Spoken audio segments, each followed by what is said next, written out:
সরস্বতী পূজা সার্বজনীন আকার ধারণ করেছে, যে আপনাদের এই পুজো বাগবাজারের মধ্যে সব থেকে বড় বলে আপনারা যে বলছেন, এটা কত ফুটের প্রতিমা হয়, কিন্তু কী কী সামাজিক কর্মসূচি আপনারা গ্রহণ করেছেন? এটা আমাদের 18 ফুটের প্রতিমা, কমপ্লিট 18 ফুট। আমরা মনে করি এটা কলকাতার সবচেয়ে বড় সরস্বতী পুজো এবং সবচেয়ে বড় সরস্বতীর প্রতিমা। এবং আমাদের সাথে সহযোগিতায় আছে জিআইএস গ্রুপ। আপনারা এডুকেশন দিক থেকে জিআইএস এর নাম শুনে থাকবেন। জিআইএস আমাদের সহযোগিতা করেছেন সম্পূর্ণভাবে, এবং এই আমরা বলি এটা কলকাতার সবচেয়ে বড় সরস্বতী প্রতিমা, দর্শন করুন। আমরা সম্পূর্ণ চাঁদা ছাড়া পুজোটা করি। এই পুজোর জন্য আমাদের কোনো চাঁদা নেই, আমরা কারো থেকে কোনো চাঁদা নিই না। আমাদের কয়েকজন ছেলে আছেন এবং আমাদের কয়েকজন সদস্য বলতে পারেন রয়েছে, তাদের সারা বছরের যা কন্ট্রিবিউশন অল্প অল্প করে আমরা জমিয়ে রাখি, সেটা থেকে এই পুজোটা হয়। আনুমানিক কত খরচা হয় এই পুজোতে? এই পুজোটা মোটামুটি লাখ 2 টাকার মতো খরচা হয়। এটা বাগবাজার রবীন্দ্র সংঘের পুজো। এটা আমরা জেনারেলি ধরুন ক্লাস 6-7 থেকে পুজোটা করছি, ঠিক আছে। একদম এটা আমাদের ঘরেরই পুজো বলতে পারেন। ছোটোবেলায় টিফিনের পয়সা জমিয়ে আমরা সেটাকে রেখে দিতাম, সেখান থেকে পুজো আস্তে আস্তে সবার প্রচেষ্টায় ভালো লাগাতে আজকে পুজোটা 28 বছর বয়স হয়েছে, এই জায়গাটাতে আমরা নিয়ে এসেছি। এই পুজোটা আজকে উদ্বোধন হলো 1 তারিখে, পরশু দিনকে 3 তারিখে আমাদের পুজো রয়েছে পূর্ণ প্রভাতে, পূর্ণ তিথিতে, আর 5 তারিখ অবধি আমাদের ঠাকুর প্রতিমা রয়েছে। 6 তারিখ সূর্যালোকে ঠাকুর আমাদের ভাসান পড়বে। আমাদের কোনো আমরা প্রশিক্ষণ করি না, আমাদের পাশেই সারদা মায়ের ঘাট, মায়ের স্নান ঘাট, সেখানেই আমরা মঙ্গলময়ী মাকে বিসর্জন দেব।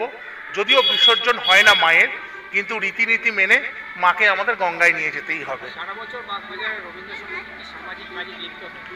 আমাদের দেখুন, আমাদের প্রধান পৃষ্ঠপোষক নিমাই পাল, উনি একজন সমাজসেবী মানুষ। উনি আমাদের শিখিয়েছেন সমাজসেবার মধ্যে দিয়ে এগিয়ে চলার জন্য। আমাদের পার্শ্ববর্তী সংগঠন, আমাদেরই মাদার সংগঠন আনন্দলোক, তাদের সারা বছর রক্তদান, অ্যাম্বুলেন্স, বিবাহ, সারা বছর মানুষের পাশেই আমরা থাকি। এবং আমাদের সারা বাংলা বসে আঁকা প্রতিযোগিতা হয়। এবছর আমাদের জুলাইতে আমরা করেছি সারা বাংলা বসে আঁকা প্রতিযোগিতা। গত বছর 1250 মতো ছোট ছোট শিশুরা অংশগ্রহণ করেছে। এবারে আমাদের আশা প্রায় 2000 মতো শিশুরা অংশগ্রহণ করবে, সে চেষ্টাই আমরা করছি। আমার নাম সোমনাথ পাল, এই সংগঠনে আমি সভাপতি। রয়েছে আমাদের ট্রেজারার এবং আমাদের অঞ্চলের বর্ষিয়ান মানুষ। বলুন।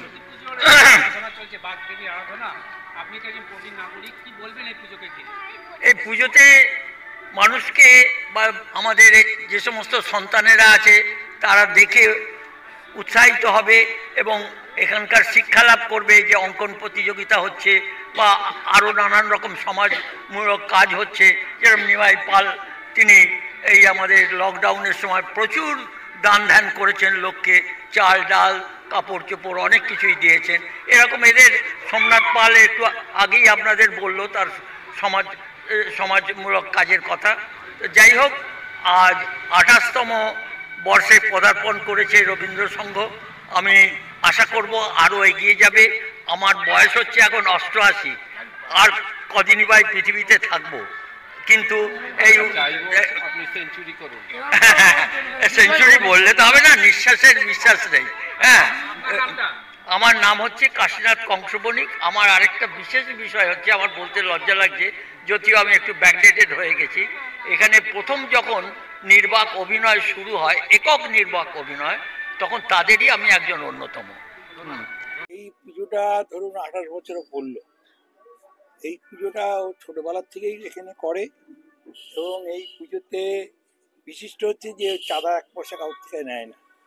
ও নিজের একটা সার্কেলের মধ্যে লোকজন আছে, তারাই ধরুন আমি আছি, এ আছে, এরকম ধরনের কিছু লোক এটা সাহায্য করে এটা 18 বছর ধরে করছে। এই পুজোতে অনেক বিশিষ্টরা এসছে, যেরকম মিঠুন চক্রবর্তী এসছেন, বাপি লাহিড়ী এসছেন, জয়া পোতা এসছেন, এরকম বিশিষ্ট অনেক জনের আমি কত নাম বলবো, তারা আসছে। কেউ পয়সা নিয়ে এখানে আসেনি, সব বিনা পয়সা এখানে এসেছে, ফাংশন করেছে বাপি লাহিড়ী। সুতরাং এই পুজোটার এইটা একটা গুরুত্ব, ঐতিহ্য আছে। যে কারোর থেকে টাকা পয়সা নিচ্ছে না, অথচ ধুমধাম করেই তো আপনারা দেখছেন যে লাইটিং থেকে আরম্ভ করে সবটাই এই এত বড় ঠাকুর ঠাকুর চাঁদাবিহীন পুজো কি করে সম্ভব হয়? সম্ভব। সেটা স্বাভাবিক, সেটাই আপনারাই বলতে পারবেন। মানে আমরা তো বললাম যে আমরা কিভাবে সহযোগিতা। সহযোগিতা। ভালো মানুষ এগিয়ে আসে ভালো কাজে, এটাই। হ্যাঁ, নামটা আমার নাম নিমাই পাল। প্রধান উদ্যোক্তা না, উদ্যোক্তা হচ্ছে সোমনাথ পাল। লক্ষ্মীদা, প্রধান প্রধান দিদিভাই যে পুজো দেখা যাচ্ছে যে একমাত্র বলে যে সরস্বতী পুজো মানে ছোটদের পুজো, হ্যাঁ হ্যাঁ সেক্ষেত্রে দেখা যায় বড়রাও এই পুজোতে একদম। জড়িয়ে পড়ছে। আসলে দেখুন, আলোটা কিন্তু বড়রাই দেখাবে ছোটদের। আমরা যদি তাদের পাশে না থাকি তারা কি শিখবে? একটা বাড়ির প্রথা অনুযায়ী আমরা তো তাদের শেখাবো, ইনি বাগদেবী, তুমি ভালো করে পড়াশুনো করো, তোমাকে আশীর্বাদ দেবে, যতদিন তারা সেটা বিশ্বাস করবে। সেই মিথটা তো থাকবেই। আমরা যেরকম এক্সমাসে বলি এই যে তোমাকে এক্সমাস বুড়ো এই উপহারটা দিয়েছে, তো যতদিন তারা বড় না হয় সেটাই বিশ্বাস করে। এই শিশুরা কিন্তু বিশ্বাস করে যে সেই বইগুলো দিলে ওইটাতে আমরা ভালো করে পাস করব, বা সেই জায়গাটা তো আমাদেরই ঢোকাতে হবে ওদের। ভীষণ আনন্দ। এই তো সারাদিন মানে সকাল থেকে এই চেয়ারগুলোতে বসে থাকি আমরা। আজকে পায়ে পায়ে 28 পড়লো, মানে কম কথা নয়, কম কথা নয়। তো এইটা মানে সত্যি এত নিজেদের মতো করে করে। আর মানে সোমনাথের কথা কি বলবো, সারা বছর ধরেই ওর কিছু না কিছু কর্ম থাকেই আর কি। আজকে একে এটা দিচ্ছে, কালকে ওর দরকার, কালকে তার। এই একটা মানসিকতা চাই, একটা ভালো কিছু করার পেছনে যে সুন্দর সুস্থ মানসিকতা, সেটা সম্পূর্ণরূপে সোমনাথের মধ্যে বিদ্যমান। সেই কারণে কিন্তু আমার মনে হয় সরস্বতী দেবী ওর প্রতি ভীষণ ভীষণ মানে খুব মানে ওর পাশে রয়েছে, সহায় রয়েছে। যে কিভাবে উনার পুজো এভাবে হয়ে যায়, সত্যি সবাই অবাক লাগে আর কি। এটাই। আমার নাম রূপা ব্যানার্জি পাঠক। আমি